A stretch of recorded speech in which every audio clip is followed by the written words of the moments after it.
Now, for all of these Path of Exile 2 only viewers, of which I have quite a few, if you don't know Pohx, he is the god of Righteous Fire in the Path of Exile community. He is ubiquitous with this skill in Path of Exile 1 that is basically a circle around your character that damages you while draining mana and damaging creatures around yourself. And so many people... Doesn't drain mana. Sorry, Oh, I had to oh interrupt. shit!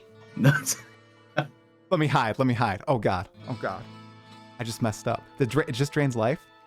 Yeah, it just drains life. What version of it did I play? Now I got to correct myself. So I think Arcane Righteous Fire might also drain mana. I don't remember. There is a alternate quality, but I don't play the alternate quality version. Uh-oh. Uh-oh. I got to cut that in post. I can't. Okay, there's a circle called Mana Siphoner that drains your mana from enemies. So that's what I was thinking of, Pohx. Yeah, circles overlap. Venn diagrams. Right. See, you're saving me, man. Anyway, you have a website. You have dozens, if not maybe like 100 plus at this point, videos about Righteous Fire, and so many people love easily.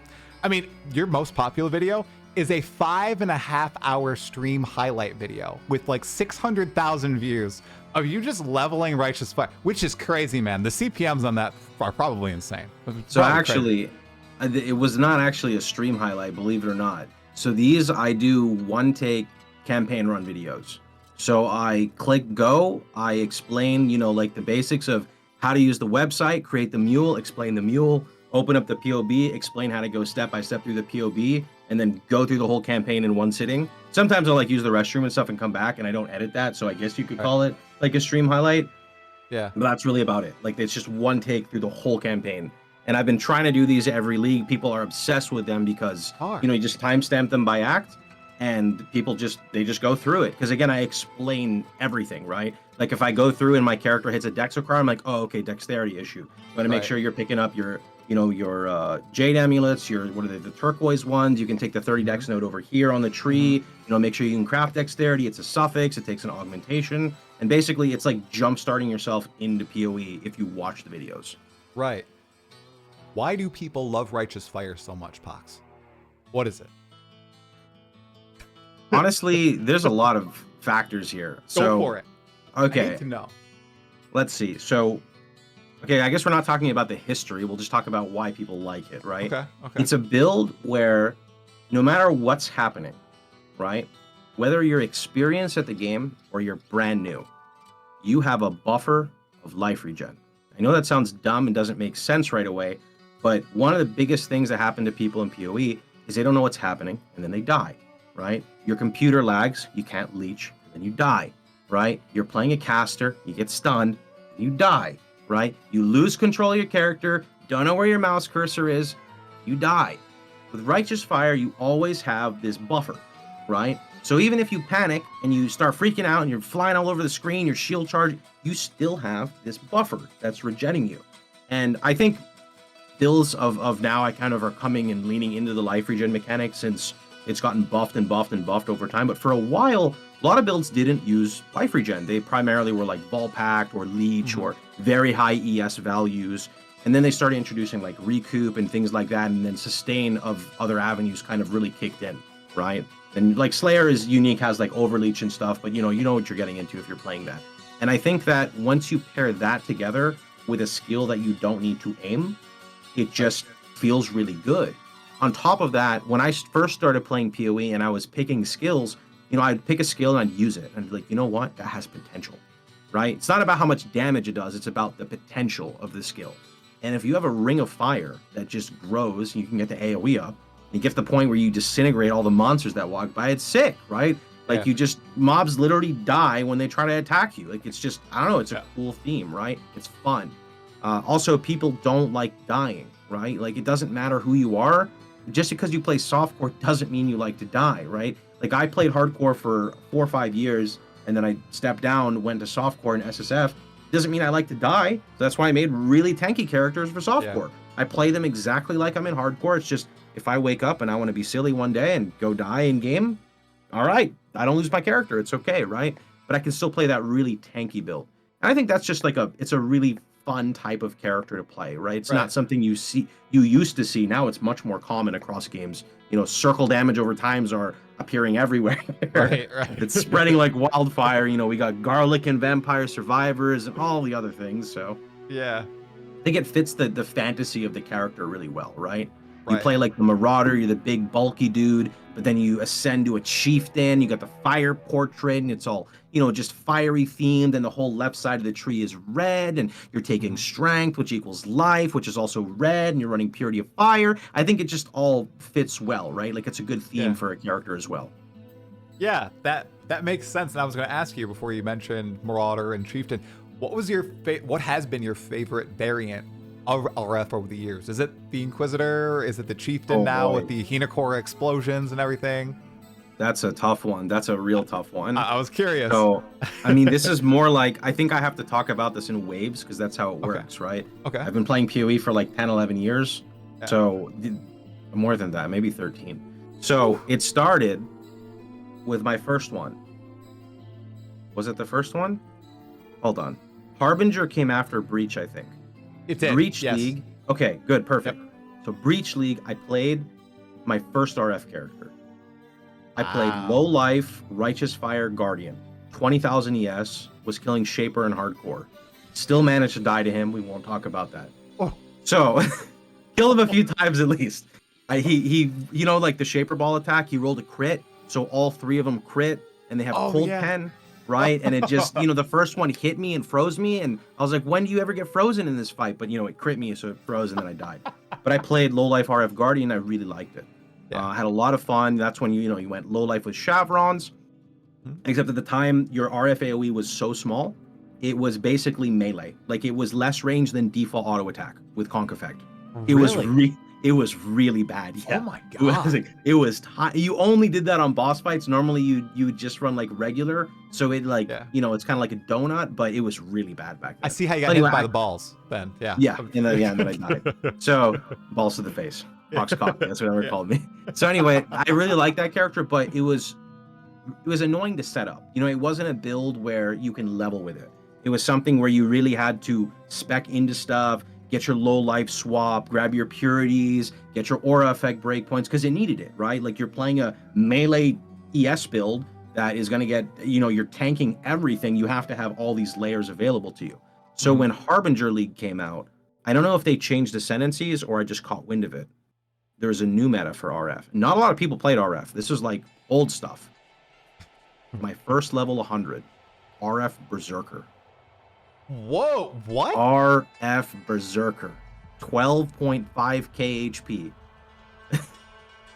So Berserker had a skill or a passive that whenever you Warcry, you heal like 30% of your max health or something. Oh shoot. So you literally just put like Enduring Cry, I think it was, on left click, and you just go base. And you just stacked massive HP. You get Aspect of Carnage. Like it was crazy. It was an insane character. I would Vol Cyclone because we would do beachhead rotations in hardcore. So when you get to the center, I would just Vol Cyclone because I have 12,500 HP. It's very unlikely my character is gonna die, right? Very fun character. Then dude, and you're talking red? I mean, you're a Berserker. You're red as all hell. Red. You should See what I mean? The no close MTX too. The Marauder MTX. They did not have that back then, but yeah, that would have been awesome. Oh, that would have been so good. So then we moved on to, I'm trying to remember. Then it was like Low Life for a while, and I stopped because Low Life was just annoying to play for me. They nerfed the Berserker stuff. And then I believe I came back and started playing RF Inquisitor. And this was in like, trying to remember, like Kalandra, Arch Nemesis era, somewhere around there. It was like a good year. Inquisitor got the upgrade to Pious Path, which made it apply to your energy shield. So you could just have, you would walk around with 2,500 life regen, 2,500 ES regen with 10k effective life, and you're like, fight me, bro. Like at that time, it was great. It was you're also fully ailment immune for just being on your consecrated ground. It was amazing. You had cool chase items like Replica Soul Tether, which gives you Corrupted Soul. So you start stacking a bunch of life, and then you get a bunch of flat ES. So then you take the armor ES nodes, and it was just wonderful to play. You had crazy endgame options like Aegis Aurora, so you'd be max block, you'd replenish a crap ton of ES, it would never go down. Then you get to go Melding of the Flesh, so now you're 90 all res on top of that with 10k effective life, with block cap, with Aegis. It was just amazing. Then they nerfed all of them. They nerfed Inquisitor, but more importantly, they took away the base damage of Righteous Fire. Now, before that happened, we also had a Juggernaut pivot. We had a Juggernaut pivot because they added I remember that. Unbreakable. That's what it was. They added Unbreakable, which they then nerfed recently. And Unbreakable made it so a percentage of your armor, I think it was 8% of your armor, applies to elemental damage, which was crazy because it applied to spells and hits. So when you have a Juggernaut with 70,000 armor, with 85 all res, with 90 fire res, and then on top of that, you have physical damage taken as X element, so that the portion of your physical that has to go through the 80,000 armor and the 7 endurance charges gets converted to elemental, which then completely gets removed because of Unbreakable. And on top of that, you have Untiring, which turns that mitigated damage into life regen. You'd walk around with, 15,000 life regen in maps. It was great. And then they nerfed Unbreakable. And when they nerfed Unbreakable, I was like, all right, it's not a Juggernaut anymore. It's time to accept Chieftain. Now, Juggernaut, like a lot of these other ascendancies, they can still work. It's just Chieftain now, which is where we are in current meta, fits the meta the best. And the reason why is when they took away base damage scaling on RF, for people who don't know, most spells, when you get like +1 to level of fire, your Flame Blast goes up in damage. That's not how RF works. They removed the flat component, and now it just scales off your life. The problem with that is, you finish the campaign, you got like 2,000 life, 3,000 life, maybe 4k. You're not going to go much past like, 6k, 7k if you're really pushing it. If you want to go higher, you're sacrificing so much to go to like 8,000, 9,000, 10,000. But the reality is you could just keep scaling gem level. So you could corrupt your RF from 20 to 21. And then you could put it with an Empower and go to 24. And then you could put it in a +2 chest and it's 26. And then you get a +2 amulet and it's 28. You get a +2 weapon and it's level 30. And the base damage scaling from 20 to 30 was crazy. Like you'd get, 4, 5, 6 times damage, somewhere around some crazy amount. They took all that away. So now you're like, okay, how do I scale it? Adorned. Then they nerfed Adorned, which is understandable because Adorned was very strong. You stack fire multi and you stack life on all your jewels. So you're like, great, I get base damage, I get my multipliers, but then every single tree looks the same. Every build just has like 3 giant clusters and they path on the outside. But Chieftain still reigns supreme with this because you just need to do enough damage to trigger your Hinakora explosions to chain. And then you can just focus on being tanky and scaling your fire trap. And then later on, you drop fire trap. You don't even need it anymore because you have Hateful Accuser. So you can trigger your explodes on a boss fight. It just felt really good because that way you could kind of cop out on needing the giga expensive upgrades like +2 weapons with +2 amulets. And you just scale your explosion. So you want crazy amounts of damage over time multiplier, % fire damage, which is infinitely easier and less expensive than plus gems, right? So Chieftain fits that really well. On top of this, it doubles down because he's got the ascendancy. So you have -20, all enemies have -20 fire res. And this is important because it will completely eliminate map mods. It doesn't matter if a mob gets 40 res from the map mod and is standing next to an Ellie res rare aura while being possessed by a tormented spirit, giving him bonus. He has -20. And you don't need to stand still long in Path of Exile to kill something, especially if it's like a pack. So you just stand still for quite literally 0.2 of a second. And since RF is instant, it's permanent instantaneous damage, you just trigger that right away. So like if you shield charge through a pack of mobs on that, quarter of a second when your shield charge ends and you click to move, you're standing still. So you trigger the, I think it's Ramako, I forgot exactly what it is, the -20, and then you can just trigger the explode. So Chieftain works really well in that department. He's just not as good for bossing because it's always better to scale -res with things like flammability, scorch, elemental weakness, exposure, things like that will definitely pull bosses past -20. So it's a double-edged sword, but you just double down on what you're good at, which is mapping. Dude, you just broke down 13 years of Righteous Fire build evolution into 10 minutes. Bad props. Holy crap. I respect you massively. It sounds like Grind Gear Games has continuously nerfed all the things that make RF powerful in various ways, and you just connive. You, anybody else building RF, connive a way to make it work and make it super powerful. And I bring up like the latest version, Chieftain. That's the only one that has really made my brain go, ooh, that's cool. I like the chain explosions it's doing. That's awesome, right? It's really cool looking. So that's what spurred the question.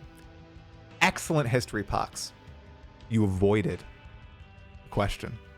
Of every era. What do you think? Would it be that first one? What is my favorite? That you're talking, I mean, the Berserker sounded mad cool, dude. Holy crap. I mean, what a wild the Berserker concept. is